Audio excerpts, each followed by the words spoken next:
Praise the lord ಪ್ರಿಯರೇ, ದೇವರ ಅತಿ ಪರಿಶುದ್ಧವಾದ ನಾಮಕ್ಕೆ ಸ್ತೋತ್ರವಾಗಲಿ. ಯೇಸು ಕ್ರಿಸ್ತನ ಅಭಿಷೇಕ ಉಳ್ಳ ನಾಮದಲ್ಲಿ ಪವಿತ್ರ ಆತ್ಮರ ಸಹಾಯದಿಂದ ಪ್ರಿಯರೇ, ಇವತ್ತಿನ ದಿನ ಕೊಡುವಂಥ ಒಂದು ಸುಂದರವಾದ ವಚನದ ಭಾಗ, ಸಮಯವನ್ನು ವ್ಯರ್ಥ ಮಾಡಿಕೊಳ್ಳಬೇಡಿ. ಇವತ್ತು ಸುಮಾರು ಜನಗಳನ್ನ ನಾವು ನೋಡ್ತಾ ಇದ್ದೀವಿ, ಅನಾವಶ್ಯಕವಾಗಿ ದೇವರು ಕೊಟ್ಟಂಥ ಸಮಯವನ್ನು ವೇಸ್ಟ್ ಮಾಡುತ್ತಾ ಕೆಲವೊಂದು ಜನ ಊಟ ತಿಂಡಿಗಳಲ್ಲೇ ಕಾಲ ಕಳೆದ್ರೆ, ಕೆಲವೊಂದು ಜನ ಬಾರು ಕ್ಲಬ್ಬು ಪಬ್ಬುಗಳಲ್ಲಿ ಕಾಲ ಕಳೆದ್ರೆ, ಕೆಲವೊಂದು ಜನ ಅರಳಿ ಮರದ ಕೆಳಗಡೆ ಕೂತ್ಕೊಂಡು ಸೋಮಾರಿ ಕಟ್ಟೆ ಅಂತ ಹೇಳ್ತಕ್ಕಂಥ ಊರಲ್ಲಿರ್ತಕ್ಕಂಥ ಸೋಮಾರಿ ಕಟ್ಟೆಗಳಲ್ಲಿ ಕೂತು ಅನಾವಶ್ಯಕವಾಗಿ ಟೈಮ್ ವೇಸ್ಟ್ ಮಾಡೋರಿದ್ದಾರೆ. ಕೆಲವೊಂದು ಜನ ಬರೀ ನಿದ್ರೆ ಮಾಡೋರಾಗಿದ್ದಾರೆ, ಮನೆಯಿಂದ ಹೊರಗಡೆ ಕೆಲಸಕ್ಕೆ ಹೋಗೋದಂತೆ ಇದ್ದಾರೆ. ಪ್ರಿಯರೇ, ದೇವರು ಕೊಟ್ಟಂಥ ಸಮಯವನ್ನು ನಾವು ವೇಸ್ಟ್ ಮಾಡ್ಕೋಬಾರ್ದು. ಅದು ಅಲ್ಲದೇ ನಾವು ದೇವರು 24 ಗಂಟೆಯನ್ನು ಕೊಟ್ಟಿದ್ದಾರೆ. 24 ಗಂಟೆಯಲ್ಲಿ ಪ್ರಿಯರೇ, ನಾವು 8 ಗಂಟೆಯನ್ನು ನಮ್ಮ ದುಡಿಮೆಗೋಸ್ಕರ ಮೀಸಲಾಗಿಡಬೇಕು, ಅಂದರೆ ಸಂಪಾದನೆಗೋಸ್ಕರ ಮೀಸಲಾಗಿಡಬೇಕು. 8 ಗಂಟೆಯನ್ನು ನಾವು ದೇವರ ಪ್ರಾರ್ಥನೆಗೋಸ್ಕರ ಮೀಸಲಾಗಿಡಬೇಕು. ಇನ್ನು 8 ಗಂಟೆಯನ್ನು ನಾವು ನಿದ್ರಿಸೋದಕ್ಕೋಸ್ಕರ ನಾವು ಸಮಯ ಕೊಡಬೇಕು.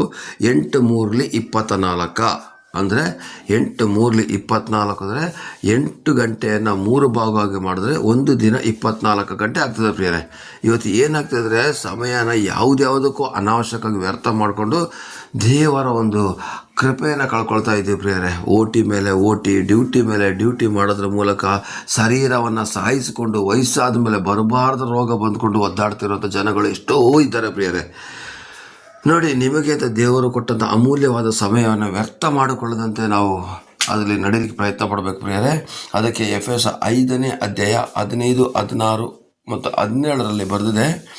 ಆದ ಕಾರಣ ನೀವು ನಡ್ಕೊಳ್ಳುವಂಥ ರೀತಿಯನ್ನು ಕುರಿತು ಚೆನ್ನಾಗಿ ನೋಡಿಕೊಳ್ಳಿರಿ, ಜ್ಞಾನವಿಲ್ಲದವರಾಗಿರದೆ ಜ್ಞಾನವಂತರಾಗಿರಿ.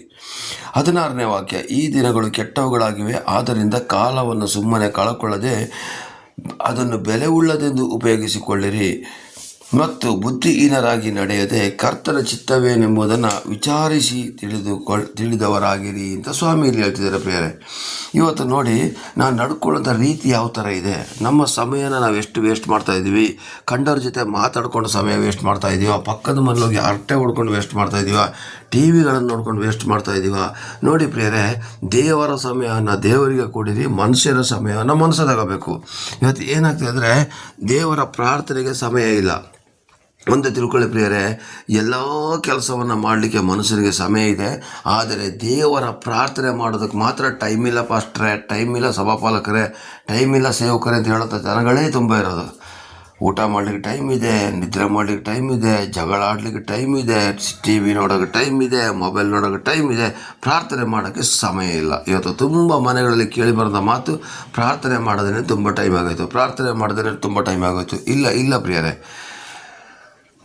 ನಿಮಗೆ ದೇವರ ದಯ ಒಂದು ಇಲ್ಲಾಂದರೆ ನಿಮ್ಮ ಯಾವ ಕೆಲಸನೂ ಕೂಡ ನಡೆಯೋದಿಲ್ಲ. ನಿಮಗೆ ದೇವರ ದಯ ಇದ್ದರೆ ಮೂಳೆಗಳಿಗೂ, ನರ ನಾಡಿಗಳಿಗೂ, ಅಂಗಾಂಗಗಳಿಗೂ, ಮಾಂಸ ಖಂಡಗಳಿಗೂ, ರಕ್ತ ಕಣಗಳಿಗೂ ದೇವರು ಶಕ್ತಿ ಕೊಡೋರಾಗಿದ್ದಾರೆ. ಆದರೆ ದೇವರಿಗೇ ಸಮಯ ಕೊಡಲಿಲ್ಲ ಅಂದರೆ ನಿನ್ನ ಆರೋಗ್ಯದ ಪರಿಸ್ಥಿತಿ ಸುಧಾರಿಸೋದು ಹೇಗೆ, ನಿನ್ನ ಹಣಕಾಸಿನ ಪರಿಸ್ಥಿತಿ ಸುಧಾರಿಸೋದು ಹೇಗೆ? ದೇವರಿಗೂ ಕೂಡ ಒಂದು ಸಮಯವನ್ನು ಕೊಡಿ. ನೀವು ಯಾವ ಥರ 8 3 24 ಅಂತ ಹೇಳಿದಾಗ 8 ಗಂಟೆನ ಡ್ಯೂಟಿಗೆ ಕೊಡಿ.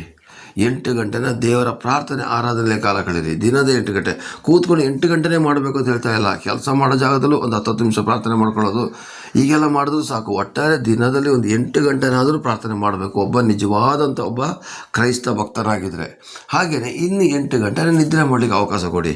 ಅದು ಬಿಟ್ಬಿಟ್ಟು ಯಾವುದ್ಯಾವುದಕ್ಕೋ ಟೈಮನ್ನು ಆ ಕಡೆ ಮಾಡಿ ಕೊನೆಗೆ ನಿದ್ರೆ ಇರೋದಿಲ್ಲ, ಓಟಿ ಮಾಡೋದು, ಕೊನೆಗೆ ಬರಬಾರ್ದು ರೋಗ ಬರೋದು, ಕೊನೆಗೆ ಅಷ್ಟೊತ್ತಿಗೆ ದೇವ್ರನ್ನ ದೂಷಣೆ ಮಾಡೋದು. ಸ್ವಾಮಿ, ನಾನು ಅಷ್ಟು ಕಷ್ಟಪಟ್ಟೆ, ನೀನು ನನ್ನ ಆರೋಗ್ಯನ ಸುಧಾರಿಸೋದಿಲ್ವಾ ಅಂತೇಳಿ ದೇವರನ್ನ ದೂಷಣೆ ಮಾಡಿ ಪ್ರಯೋಜನ ಇಲ್ಲ. ಪ್ರಿಯರೇ, ಇವತ್ತು ನಿಮ್ಮ ಸಮಯವನ್ನು ನೀವು ಯಾವ ರೀತಿ ಕಳೀತಾ ಇದ್ದೀರಾ ನೋಡಿ. ಪ್ರಪಂಚ ಇಲ್ಲಿ ದೇವರು ವಾಕ್ಯದಲ್ಲಿ ಚೆನ್ನಾಗಿ ಬರ್ತಿದೆ ನೋಡಿ.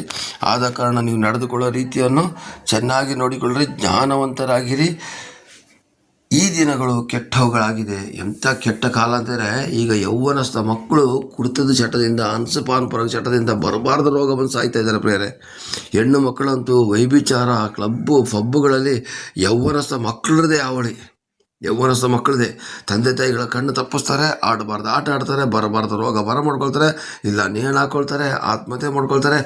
ಏನೋ ಒಂದು ರೀತಿಯಲ್ಲಿ ಯೌವನಸ್ಥ ಮಕ್ಕಳು ಇವತ್ತು ನಾಶ ಆಗ್ತಿದ್ದಾರೆ ಪ್ರಿಯರೇ. ಕ್ರೇಜ್ಗೋಸ್ಕರ ಬೈಕನ್ನು ಓಡಿಸೋದು, ವೀಲಿಂಗ್ ಮಾಡೋದು, ಹೆಲ್ಮೆಟ್ ಹಾಕೋದಿಲ್ಲ, ಹೇಳಿದ ಮಾತು ಕೇಳೋದಿಲ್ಲ. ಇವತ್ತು ಯಾವ ಥರ ನಾಶ ಆಗ್ತಾರೆ ಜನ ಅಂದರೆ ಭಾಳ ಕೆಟ್ಟ ಯುಗ. 100 ರೂಪಾಯಿಗೋಸ್ಕರ ಕೊಲೆ ಆಗುವಂಥ ಯುಗ, ಚಿಕ್ಕ ಮಕ್ಕಳನ್ನ ನೋಡೋದೇ ವ್ಯಭಿಚಾರ ಮಾಡ್ತಕ್ಕಂಥ ಯುಗ, ಆಸ್ತಿಗೋಸ್ಕರ ಆಸೆ, ಹಣಕ್ಕೋಸ್ಕರ ಆಸೆ, ಇದೆಲ್ಲವನ್ನು ನಾವು ತ್ಯಾಗ ಮಾಡಿ ನಾವು ದೇವರ ರಾಜ್ಯಕ್ಕೋಸ್ಕರ ನಾವು ನಿಂತುಕೊಂಡಾಗ ದೇವರು ತಾನೇ ಆಶೀರ್ವಾದ ಮಾಡ್ತಾರೆ. ಆಗೇಳ್ಕೊಂಡು ಸಂಪಾದನೆ ಮಾಡಬೇಡಿ ಅಂತ ಹೇಳ್ತಾ ಇಲ್ಲ. ನಾನು ಆಗಲೇ ಹೇಳಿದಾಗೆ ದುಡಿಮೆಗೆ 8 ಗಂಟೆ ಅವಕಾಶ ಕೊಡಲೇಬೇಕು ಪ್ರಿಯರೇ.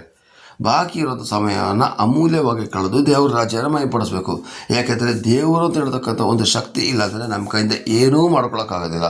ಅದಕ್ಕೋಸ್ಕರ ದೇವರ ಸಮಯನ ದೇವರಿಗೆ ಕೊಟ್ಟು, ನಮ್ಮ ಸಮಯನ ನಮಗೆ ತಗೊಂಡು ಇತರರಿಗೆ ಕೊಡಬೇಕಾದ ಸಮಯನ ಇತರರಿಗೆ ಕೊಡ್ತಾ, ಯಾವ್ಯಾವ ಟೈಮಲ್ಲಿ ನಾವು ಸಮಯನ ಸಂದರ್ಭನ ಉತ್ತಮವಾಗಿ ಉಪಯೋಗಿಸ್ಕೊಳ್ಳಬೇಕು ಅಂತ ಹೇಳೋಂಥ ಜ್ಞಾನವನ್ನು ದೇವರಿಂದ ಪಡೆದುಕೊಳ್ಳುತ್ತಾ ದೇವರ ರಾಜ್ಯವನ್ನು ಮಹಿಮೆಪಡಿಸೋಣ ಪ್ರಿಯರೇ.